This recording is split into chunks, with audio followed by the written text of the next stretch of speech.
Assalamualaikum warahmatullahi wabarakatuh. Perkenalkan, kita dari Universitas Pendidikan Indonesia yang akan membahas mengenai peranan pemerintah dan juga kebijakan fiskal.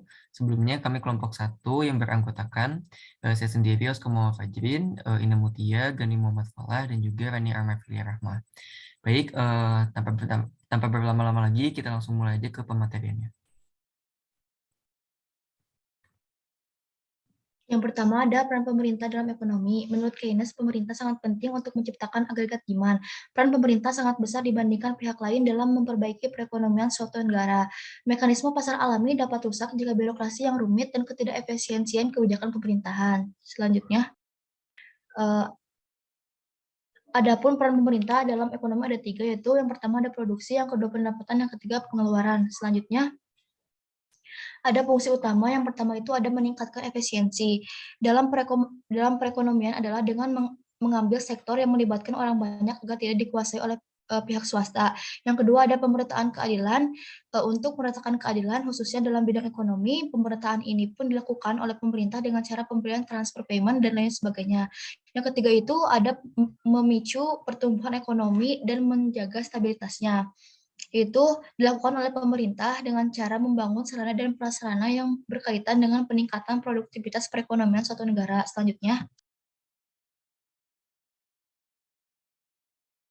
ada fungsi pemerintahan dalam perekonomian, yaitu ada 4. Yang pertama ada fungsi stabilisasi, yaitu untuk kestabilan ekonomi, sosial politik, hukum, pertahanan, dan keamanan. Yang kedua itu ada fungsi alokasi, yaitu untuk penyedia barang dan jasa publik. Contohnya pembangunan jalan raya. Yang ketiga itu ada fungsi distribusi, yaitu untuk pemerataan atau distribusi pendapatan masyarakat atau kesempatan kerja.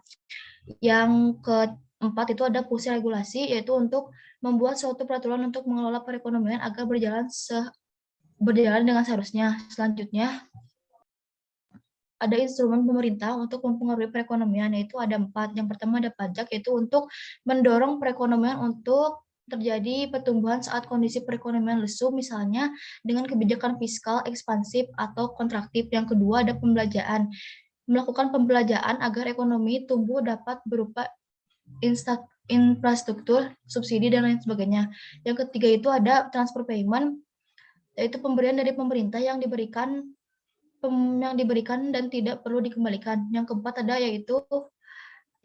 ada regulasi, membuat suatu peraturan yang bertujuan untuk menstabilisasikan perekonomian suatu negara. Selanjutnya, ada pembelanjaan pemerintah ada 2. Yang pertama ada pembelanjaan pemerintah atas barang dan jasa, yaitu berpengaruh secara langsung terhadap pengeluaran agregat, contohnya sektor rumah tangga, produksi, ekspor, dan impor. Yang kedua itu ada transfer payment, yaitu berpengaruh secara tidak langsung karena berpengaruh pada meningkatnya pendapatan disposibel, yang dimana ini akan berpengaruh pada konsumsi agregat, karena jika YD meningkat, secara otomatis konsumsi akan meningkat. Selanjutnya, ada pengaruh pemerintah dalam kebijakan fiskal. Kebijakan fiskal berkaitan erat dengan penerimaan dan pengeluaran pemerintah karena itu kebijakan fiskal dijalankan melalui daftar anggaran, yaitu APBN. APBN merupakan instrumen untuk mengatur pengeluaran dan pendapatan negara dalam rangka membiayai pelaksanaan kegiatan pemerintah. Bila APBN meningkat, maka penerimaan dan pengeluaran pemerintah juga meningkat. Selanjutnya akan Oke, sekarang kita akan membahas mengenai kebijakan fiskal. Jadi kebijakan fiskal ini sendiri adalah suatu kebijakan yang dilakukan untuk pemerintah, gitu ya, oleh pemerintah untuk mengatur pengeluaran juga penerimaan suatu negara. Jadi kebijakan itu untuk mengontrol atau meminimalisir suatu permasalahan dalam jangka pendek ataupun jangka panjang, baik kayak inflasi ataupun sampai pertumbuhan ekonomi dan lainnya. Selanjutnya. Nah, tujuan-tujuan dari kebijakan fiskal ini sendiri adalah untuk menjaga stabilitas harga, mencegah pengangguran, meningkatkan kesempatan kerja, meningkatkan pertumbuhan ekonomi, lalu juga ada pemerataan distribusi pendapatan, dan juga menyelesaikan masalah inflasi ataupun deflasi. Nah, oleh karena itu, untuk mencapai berbagai tujuan tadi, kebijakan fiskal ini memiliki fungsi gitu. Yang pertama adalah fungsi otoritas, di mana kebijakan fiskal ini dijadikan suatu pedoman, yang dimana anggarannya itu menjadi suatu pedoman untuk melaksanakan suatu kegiatan untuk kebijakan perekonomian. Yang kedua ada suatu fungsi perencanaan, di mana anggaran negaranya itu yang telah ditetapkan itu dijadikan suatu dasar bagi merencanakan suatu kebijakan. Yang ketiga adalah fungsi pengawasan, di mana anggaran yang telah ditetapkan itu menjadi suatu pedoman untuk mengatur apakah atau untuk mengawasi gitu ya, apakah kegiatan atau jalannya perekonomian satu negara itu udah sesuai dengan tujuan kita atau belum. Selanjutnya, Lalu juga ada fungsi alokasi seperti yang tadi dijelaskan sebelumnya, bahwa kebijakan fiskal ini juga digunakan untuk melaksanakan pengeluaran, yang dimana pengeluaran ini juga untuk menambah suatu stimulus bagi perekonomian, sehingga memperbaiki pertumbuhan dan juga pembangunan ekonomi. Lalu juga ada fungsi stabilisasi, di mana fungsi stabilisasi ini lebih mengatur kepada, jadi kebijakan ini tuh lebih mengatur stabilitas dari mata uang kita sendiri ataupun dari perekonomian kita sendiri. Selanjutnya. Oleh karena itu, kita harus mengetahui dulu apa sih kondisi anggaran dari suatu negara, apakah balance, surplus, ataupun defisit. Selanjutnya, ketika suatu negara mengalami keterlambatan perekonomian, yang dilakukan oleh pemerintah itu untuk melaksanakan kebijakan fiskal ekspansi. Jadi kebijakan fiskal ekspansi ini dilakukan untuk membawa perekonomian itu keluar dari jurang resesi atau kemerosotan ekonomi selama 2 kuartal terakhir. Itu bagaimana caranya? Dilakukan dengan cara meningkatkan pengeluaran pemerintah dan juga menurunkan nilai pajak. Hal ini digunakan untuk memperbanyak atau memberikan stimulus bagi perekonomian. Nah, tapi di sini akan menimbulkan suatu defisit anggaran. Kenapa? Karena banyaknya uang yang dikeluarkan oleh pemerintah. Nah, karena banyaknya stimulus yang dikeluarkan oleh pemerintah dalam bentuk transfer payment, hal ini akan membuat banyaknya permintaan agregat, gitu. Jadi meningkat, sehingga peningkatan permintaan itu akan mengakibatkan kenaikan bagi pendapatan bagi produsen, yang akhirnya nanti akan meningkatkan juga GDP dan juga pendapatan GNP kita, gitu. Lalu juga akhirnya harga meningkat dan juga akhirnya ekonomi pun meningkat dan keluar dari jurang resesi. Namun kekurangannya itu riskan terjadi suatu inflasi gitu. Selanjutnya, namun ketika perekonomian terjadi secara terlalu cepat gitu ya, hal ini akan membuat banyak permasalahan, salah satunya inflasi.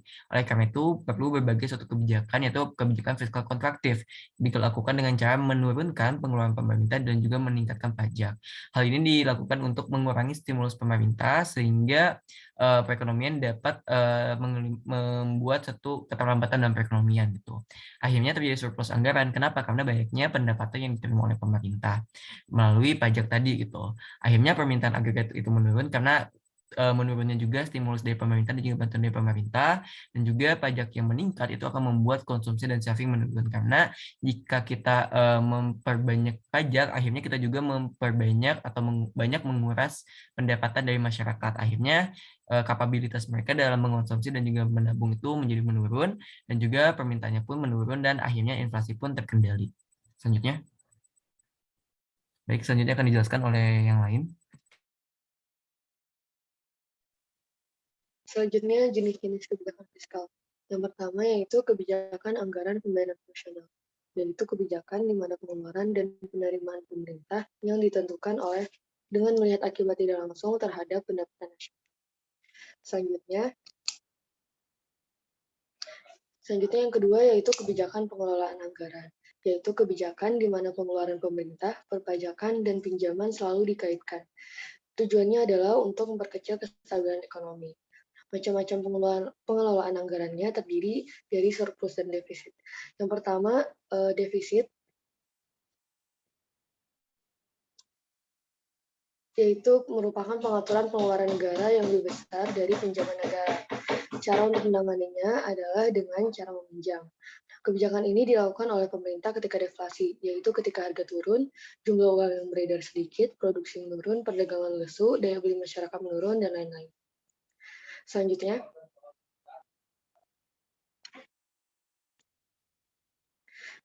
deflationary gap, yaitu merupakan angka yang menunjukkan besarnya perbedaan antara investasi yang terjadi dengan full employment saving, di mana besarnya investasi lebih kecil dibandingkan dengan full employment saving. Kesenjangan deflasi atau deflationary gap terjadi ketika pendapatan real aktual di bawah potensi ekonomi full employment. Kesenjangan deflasi mengacu pada kondisi di mana kapasitas produktif ekonomi kurang dimanfaatkan, sedangkan deflasi adalah kondisi ketika tingkat harga umum menurun atau inflasi negatif.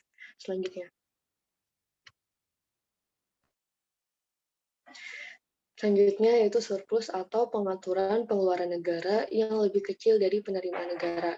Kebijakan ini dilakukan saat kondisi inflasi, yaitu ketika jumlah uang yang beredar banyak dengan cara menaikkan tarif pajak, harga-harga naik, dan nilai uang menurun. Selanjutnya dilanjutkan oleh. Di sini akan dijelaskan inflationary gap, yaitu kesenjangan inflasi mengacu pada kondisi di mana potensi pendapatan lebih tinggi dibandingkan dengan penawaran akan suatu barang dan terjadi karena situasi overemployment, yaitu saat investasi lebih besar dibandingkan saving.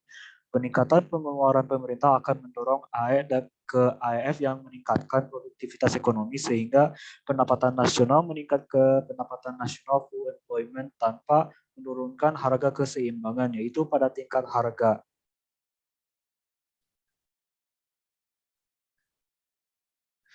Jenis-jenis kebijakan fiskal terdiri dari kebijakan stabilitas anggaran otomatis, yaitu kebijakan di mana pengeluaran negara ditentukan oleh perkiraan manfaat dan biaya relatif berbagai program pajak sehingga menimbulkan surplus dan dapat dilakukan pada saat deflasi dan inflasi.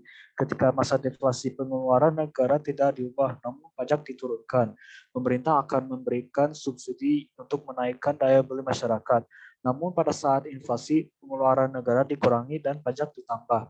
Selanjutnya adalah kebijakan anggaran berimbang, yakni kebijakan yang di mana yang dilakukan secara seimbang dalam jangka panjang dan dapat ditempuh dengan melakukan anggaran defisit saat inflasi dan surplus pada inflasi. Kebijakan ini juga dapat dilakukan dengan mempertahankan keseimbangan pengeluaran dan pendapatan negara atau anggaran.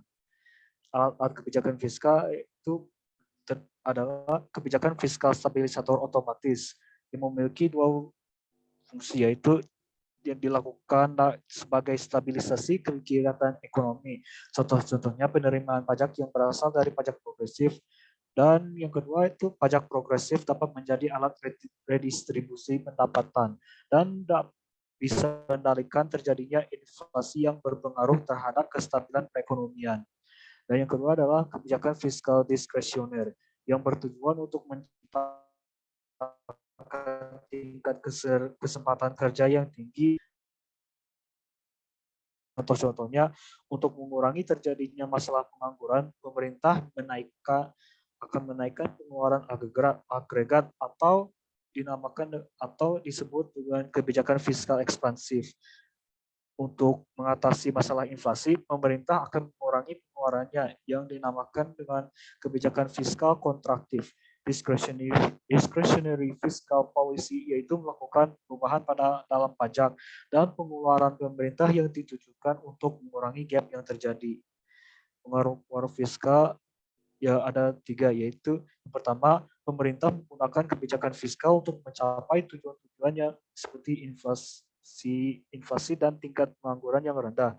Yang kedua, berdasarkan teori ekonomi Keynesian, kenaikan belanja pemerintah sehingga APBN mengalami defisit dapat digunakan untuk merangsang daya beli masyarakat dan mengurangi pengangguran pada saat terjadinya resesi atau depresi ekonomi. Dan yang ketiga, saat terjadi inflasi, pemerintah harus mengurangi defisit atau menerapkan anggaran surplus untuk mengendalikan inflasi dan menurunkan daya beli masyarakat.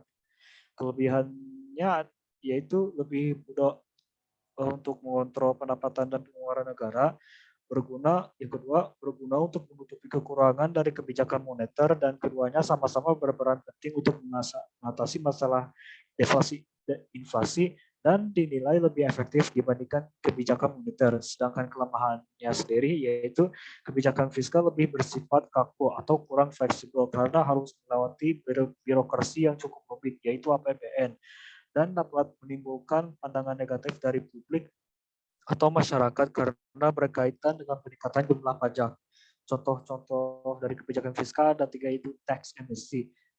Yaitu pembebasan pajak berupa pengurangan atau peniadaan dalam kurun waktu tertentu bagi masyarakat yang mau melaporkan seluruh kekayaannya subsidi BBM dan gas.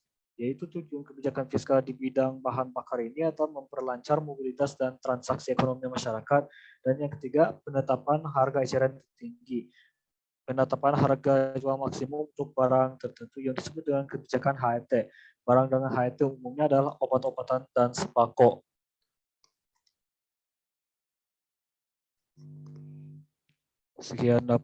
Sekian yang dapat kelompok saya dan rekan-rekan saya dapat sampaikan. Mohon maaf jika ada kekurangan. Selebihnya kebaikan hanya datang dari Allah Subhanahu wa taala. Wassalamualaikum warahmatullahi wabarakatuh.